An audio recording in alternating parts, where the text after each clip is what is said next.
എൻ്റെ പേര് ആർച്ച. ഞാൻ നിതിൻ്റെ ക്ലാസ്മേറ്റാണ്. ഫസ്റ്റ് ഇയർ BDS സ്റ്റുഡൻ്റാണ് അഞ്ചരക്കണ്ടി ദന്തൽ കോളേജിലെ.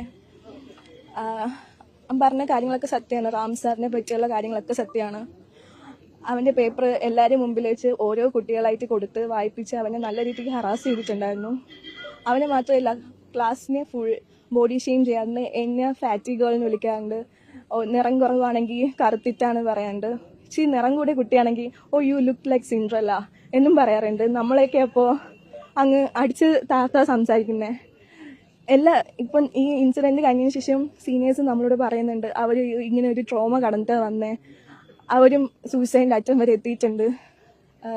ഇതിന് മുന്നേ നമ്മളിട്ട് പറഞ്ഞു റാമെന്ന് പറഞ്ഞ സാറുണ്ട്, എല്ലാവരും നോക്കാം, സാർ എന്താണ് പറഞ്ഞത് അത് ചെയ്യുക, സാർ അറ്റൻഡൻസ് കളയും. അതാണ് നമ്മൾ എത്രയും പേടി. അറ്റൻഡൻസ് ഇല്ലെങ്കിൽ എക്സാം പോലും എഴുതാൻ പറ്റത്തില്ല. ക്ലാസ്സിൽ കയറി അന്നത്തെ ദിവസം കളയും, പിറ്റേ ദിവസം കളയും, ഒരു മാസത്തെ വേണമെങ്കിൽ അങ്ങനെ കളയും.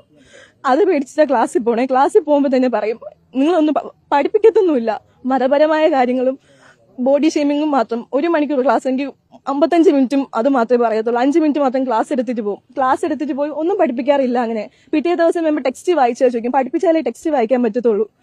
അത് വായിച്ചില്ലെങ്കിൽ പറയും എല്ലാവരും ഇറങ്ങിപ്പോക്കിയോ, നിങ്ങൾക്ക് 3 മാസത്തെ അറ്റൻഡൻസ് ഇല്ല എന്ന് പറയും.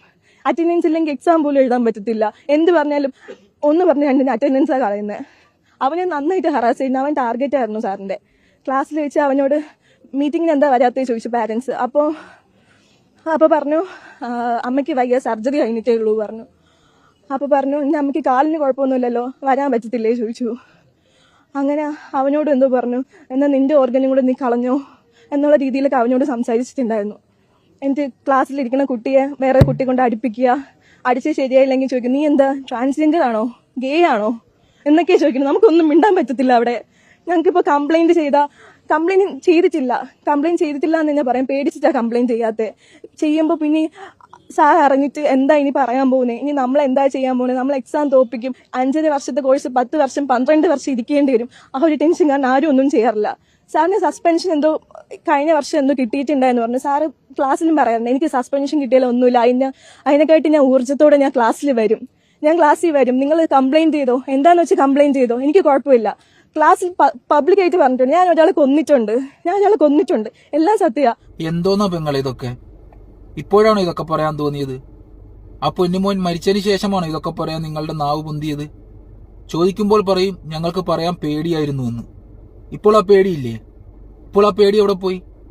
ആ പൊന്നുമോൻ ആത്മഹത്യ ചെയ്തതിനു ശേഷം നിങ്ങളുടെ പേടിയൊക്കെ പോയോ? ഒരു കുടുംബത്തിന്റെ പ്രതീക്ഷകളും സ്വപ്നങ്ങളുമാണ് തകർന്നു പോയത്.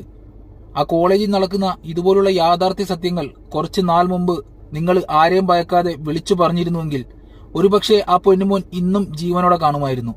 ആ പൊന്നുമോന്റെ ചിരി ഇന്നും കാണുമായിരുന്നു. ആ കുടുംബത്തിന്റെ സ്വപ്നങ്ങൾ, പ്രതീക്ഷകൾ ഇന്നും നിലനിൽക്കുമായിരുന്നു. ആ കുടുംബത്തിന്റെ സന്തോഷം ഇന്നും നിലനിൽക്കുമായിരുന്നു.